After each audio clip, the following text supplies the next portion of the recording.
Dear students, ये video मैं JEE main का जो अप्रैल वाला सेशन है इसके बारे में आप लोगों के लिए बना रहा हूँ। और जैसा कि सब जानते हैं, स्टूडेंट्स को समय समय पर गाइडेंस की ज़रूरत रहती है। तो मेन मकसद इसका यही है कि बच्चों को आखिरी का ये जो एक लगभग 1 महीने का टाइम है, इस 1 महीने को किस तरह से बेस्ट यूटिलाइज़ किया जाए ताकि आप जेई मेन में बहुत अच्छे से परफॉर्म कर सको। जिस स्टेज पे आप हैं या जिस तैयारी के साथ आप हैं, उससे भी ज़्यादा बेटर उसको कर सको। तो इसमें इस वीडियो में सबसे पहले तो 2 टारगेट ऑडियंस है। एक तो वो बच्चे जो इस बार अभी 12th बोर्ड का एग्ज़ाम दे रहे हैं, और एक वो बच्चे जो 12th का एग्ज़ाम ऑलरेडी दे चुके हैं। सबसे पहले मैं उन बच्चों के बारे में बात करूँगा जो इस साल 12th का एग्ज़ाम दे रहे हैं। तो मैंने ये वाला पॉइंट इसीलिए हाईलाइट किया है कि अभी बोर्ड के एग्ज़ाम्स का सीज़न चल रहा है। किसी बोर्ड का एग्ज़ाम स्टार्ट हो चुका है, किसी का ख़त्म हो चुका है, किसी का चल रहा है। सब तरह की अलग अलग टाइम शेड्यूल के हिसाब से चल रहे हैं। लेकिन सबसे इम्पोर्टेंट बात इन बच्चों के लिए ये है कि ये जो अप्रैल वाला अटेम्प्ट है, ये बोर्ड का एग्ज़ाम कंप्लीट होने के बाद ही होगा। और जेई मेन का सिलेबस जो 12th वाला पोर्शन है वो तो एज इट इज़ जो बोर्ड का 12th का सिलेबस है उससे मैच करता है। और जो लेवल है जेई मेन का, कहीं ना कहीं वो लगभग बोर्ड के लेवल से थोड़ा सा ऊपर आता है। तो इन बच्चों को काफ़ी एडवांटेज 12th के सिलेबस का तो एटलीस्ट मिलने वाला है ही। तो ये बच्चे एक तरह से जो 12th वाले इनके टॉपिक्स हैं, उन टॉपिक्स पे तो काफ़ी कॉन्फिडेंट हो ही जाएंगे बोर्ड का एग्ज़ाम साथ में देने की वजह से। और कहीं ना कहीं उस दौरान इनका 11th पीछे छूट जाएगा।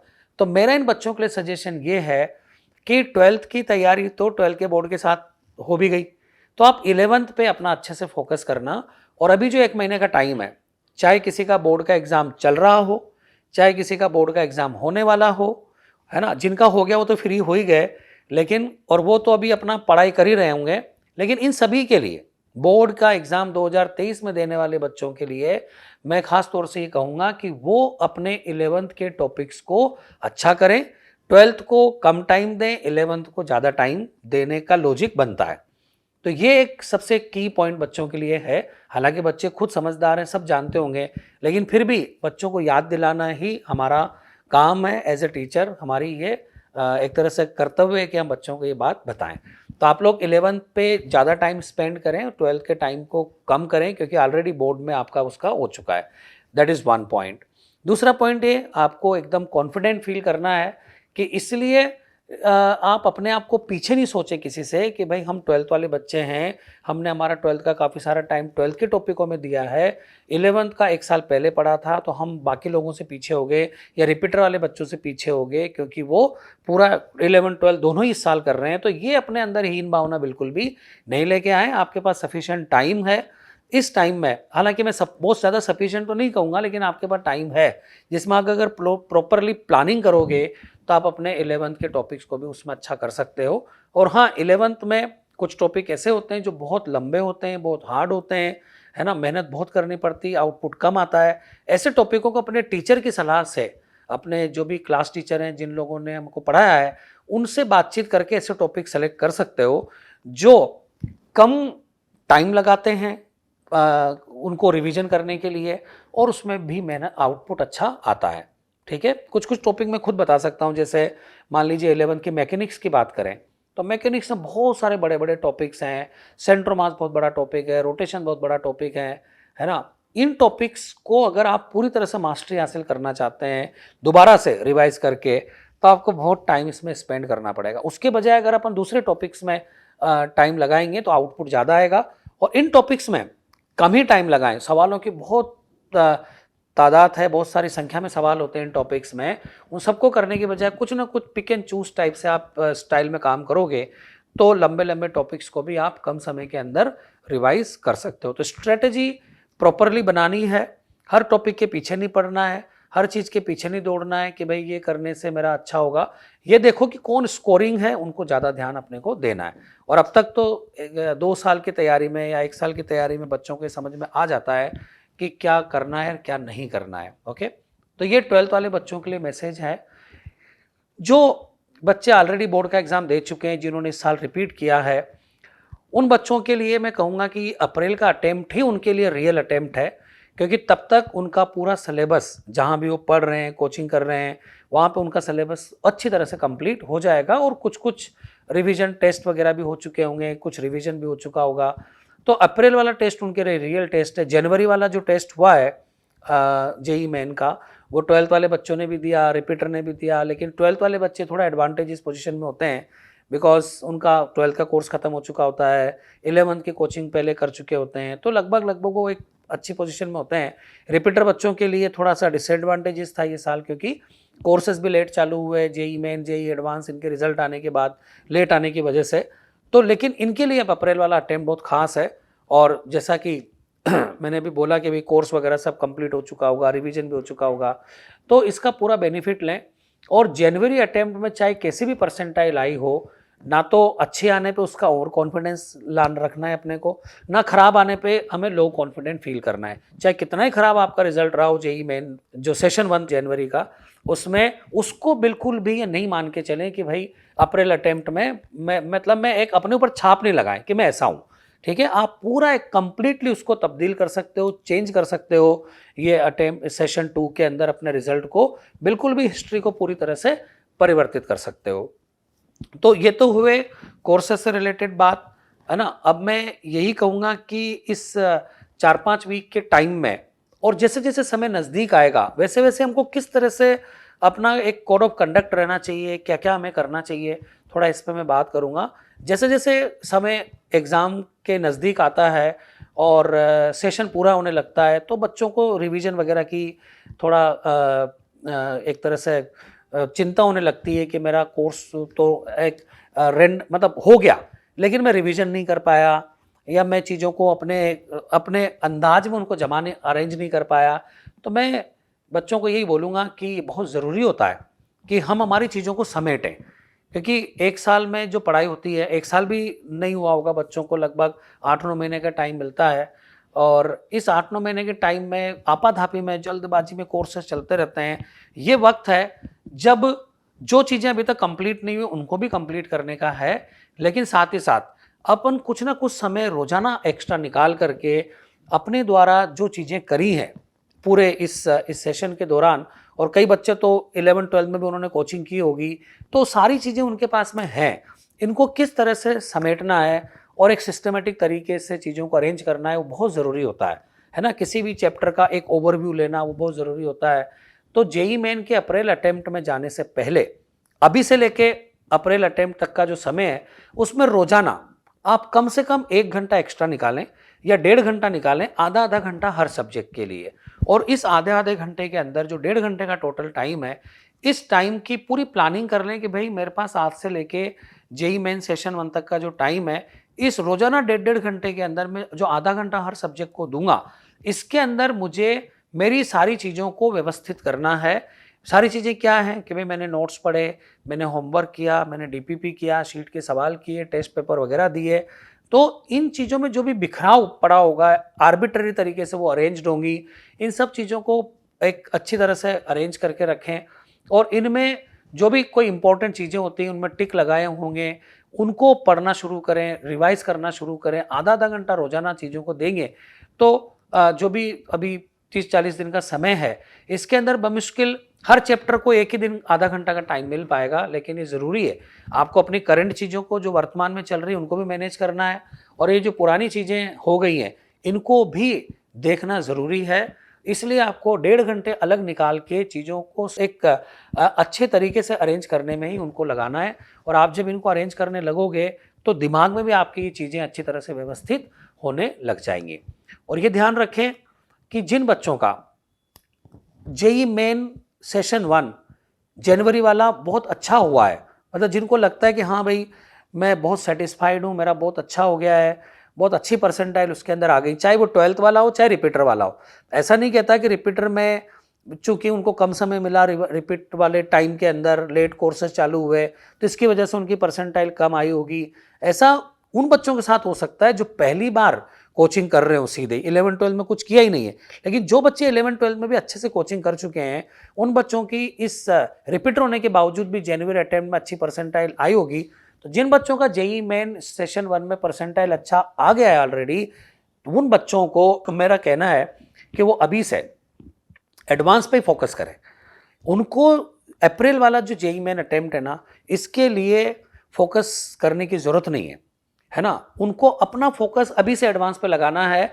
एडवांस की से रिलेटेड जो भी उनके क्वेश्चन बैंक है, जो उनकी शीट है, डीपीपी है, जो भी उनके पास मटेरियल है, उस मटेरियल में से एडवांस के हिसाब से ही वो अपना प्रैक्टिस करें, एडवांस के हिसाब से अपनी तैयारी करें। ये उन बच्चों के लिए है जिनका जेई मेन सेशन 1 में ऑलरेडी अच्छा परसेंटाइल आ चुका है। ओके, अच्छे परसेंटाइल का क्या मीनिंग होता है आप लोग अच्छी तरह जानते हो, मुझे बताने की जरूरत नहीं है, but you should focus on that.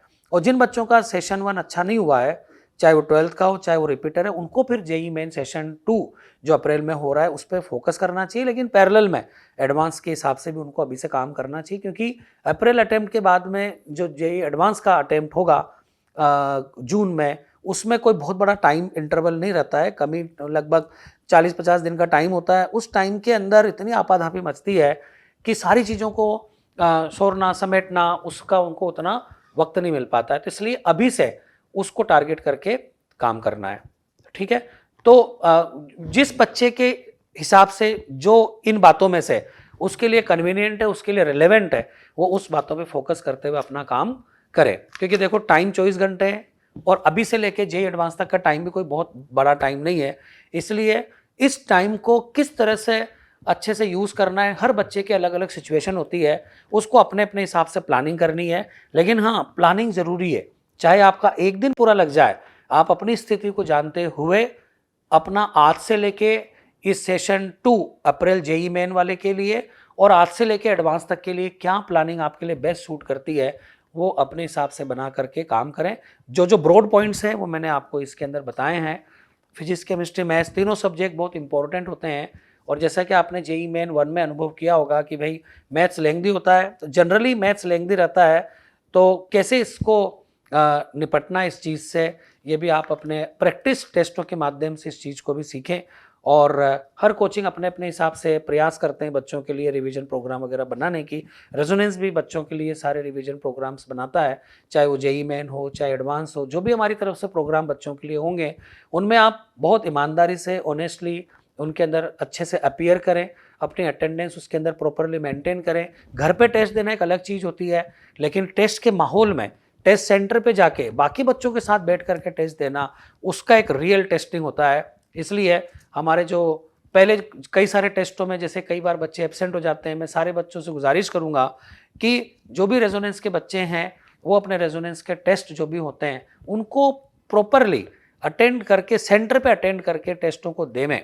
और दूसरे कोचिंग के जो बच्चे हैं वो भी अपने अपने संस्थान में जहाँ भी उनके टेस्ट होते हैं उन टेस्टों को जरूर दें, क्योंकि ये टेस्ट ही होते हैं जो हमें हमारी कमियां बताते हैं, अच्छी तरह से हमारी कमियां बताते हैं और हमें अपने अंदर इंप्रूवमेंट करने का चांस देते हैं। तो इनको, आपको ऐसा लगेगा कि मैं टेस्ट नहीं दे करके अपना इतना समय बचा लूँगा, लेकिन वो जो टेस्ट से आपको जो आपके कमियां निकाल करके टेस्ट आपको बताता है, वो उससे कम टाइम के अंदर कोई भी तरीका आपको अपनी कमियां नहीं बता पाएगा और आपको सुधरने का मौका और किसी चीज से नहीं मिलेगा। यही कहूँगा एकेडमिक बातों के बारे में, तो जैसा संस्थान ने आपके लिए प्लान किया है उसके हिसाब से आप चले ही, लेकिन आप अपनी खुद की भी एक प्लानिंग सेट करें जिससे कि आप बेस्ट से बेस्ट परफॉर्मेंस अपने सेशन 2 में दे सकें और जेई एडवांस में आगे दे सकें।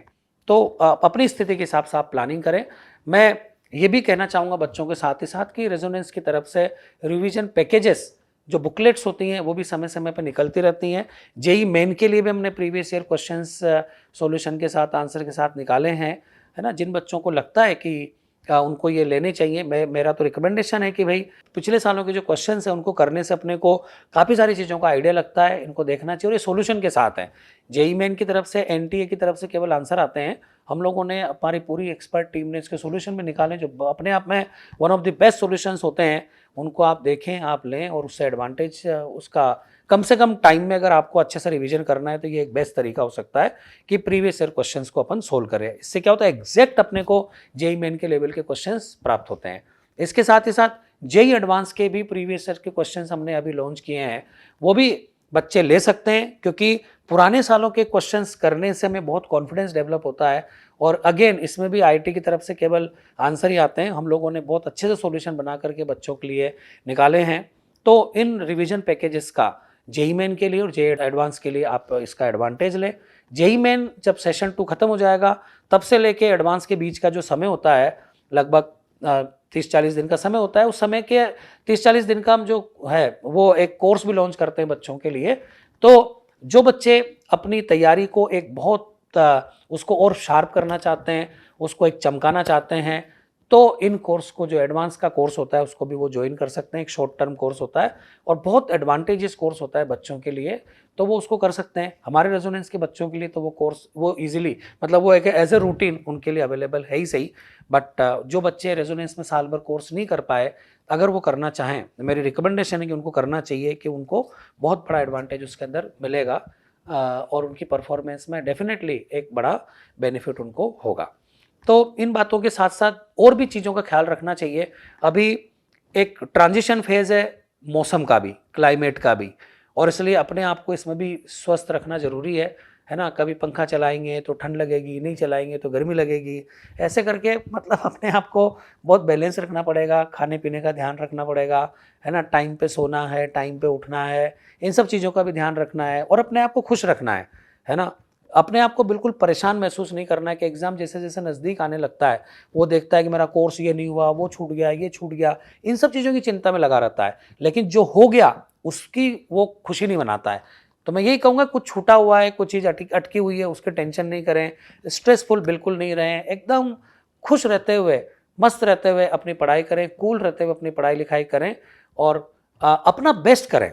और अपने बेस्ट की किसी और के बेस्ट से तुलना नहीं करें। आपका बेस्ट हो सकता है उसका वेटेज हो 50, किसी और का बेस्ट हो सकता है वो 60 हो सकता है, किसी का बेस्ट 70 हो सकता है, 70 यूनिट हो सकता है। आप अपने बेस्ट से ज़्यादा नहीं कर सकते, इसलिए आप अपना बेस्ट करें।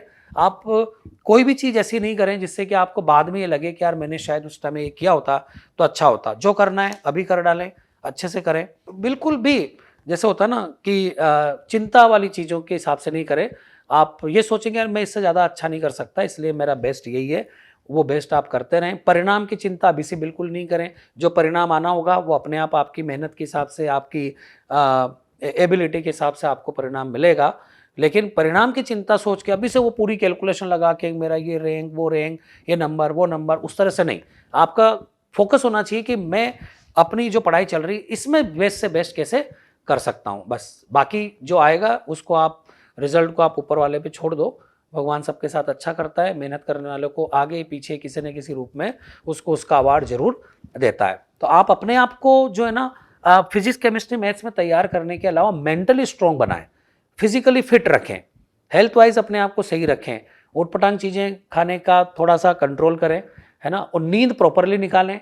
अपने आप को इतना फिजिकली मेंटली फिट रखें कि जिस दिन एग्जाम होगा उस दिन आप एकदम तरोताज़ा महसूस करें, ऐसा लगे कि जैसे कि मैं बिल्कुल एकदम फ्रेशनेस के साथ एग्ज़ाम दे रहा हूँ, फुल एनर्जी के साथ एग्ज़ाम दे रहा हूँ। माइंड और बॉडी मेरी एकदम सिंक में है, किसी तरह की इसके अंदर अस्वस्थता नहीं है, तब जाकर के आप अपनी करी हुई मेहनत का बेस्ट से बेस्ट फ़ायदा उठा सकते हो। और घर पे इस दौरान जब भी आपको लगे, मतलब वैसे तो डेली घर पे बात करनी चाहिए पेरेंट्स से, है ना, अपने भाई बहन से बात करनी चाहिए, क्योंकि यही वो लोग हैं जो आपको बात करके हमेशा रिलैक्स पहुंचा सकते हैं, है ना। थोड़ा बहुत टोंट मार सकते हैं, थोड़ा बहुत ताना मार सकते हैं, थोड़ा बहुत वो अपनी एक्सपेक्टेशन दिखा सकते हैं, लेकिन वो ठीक है, वो उनका अधिकार है कि वो ये चीज़ें कर सकते हैं। लेकिन आपको बात करके हमेशा अच्छा लगेगा, तो पेरेंट्स से बात करें, है ना, और अपने आप को एकदम रिलैक्स रखें। और कभी कभी एक जो होता है ना, अच्छे गाने होते हैं, मोटिवेशनल सॉन्ग्स होते हैं, बीच बीच में उनको सुनते रहें तो एनर्जी देते रहेंगे। तो फिजिक्स, केमिस्ट्री, मैथ्स के साथ साथ अपने आप को मेंटली और फिजिकली बैलेंस रखना, अपने विचारों को बैलेंस रखना, अपने आप को कूल रखना, मोटिवेटेड रखना, एनर्जाइज रखना, ये सब चीज़ें भी बहुत मायने रखती हैं एग्ज़ाम में अच्छी सफलता प्राप्त करने के लिए। एग्ज़ाम के दिन किसी का सेंटर देखो अपनी चॉइस की सिटी में आएगा, किसी का किसी और जगह आएगा। एग्ज़ाम के एक दिन पहले का भी बहुत इंपॉर्टेंट होता है। एग्ज़ाम में जब एग्ज़ाम हॉल में बैठे हैं वो भी बहुत इंपॉर्टेंट होता है। एग्ज़ाम हॉल में एग्ज़ाम सेंटर पे जाने के 2 घंटे पहले भी इंपॉर्टेंट होते हैं। आपको जेईई मेन 1 में ऑलरेडी सारी चीज़ें एक्सपीरियंस हो गई होंगी, इसलिए मैं उनके बारे में ज़्यादा बात नहीं करूँगा। लेकिन एग्ज़ाम के 1-2 दिन पहले का जो कंडक्ट होता है अपना, वो भी बहुत मायने रखता है। आप अपने अनुभव से जेई मेन सेशन 1 के अनुभव से इस बात को सीखें और जेई मेन सेशन 2 में उस बात को कोशिश करें कि वो उसमें रिवाइज, उसमें रिपीट नहीं हो। तो मेरे हिसाब से ये सब बातें आपको ध्यान रखनी चाहिए, आपको उसके हिसाब से काम करना चाहिए। मेरी तरफ से बेस्ट विशेस आपको, जेई मेन आपका अच्छे से हो, इसके लिए बहुत बहुत आशीर्वाद।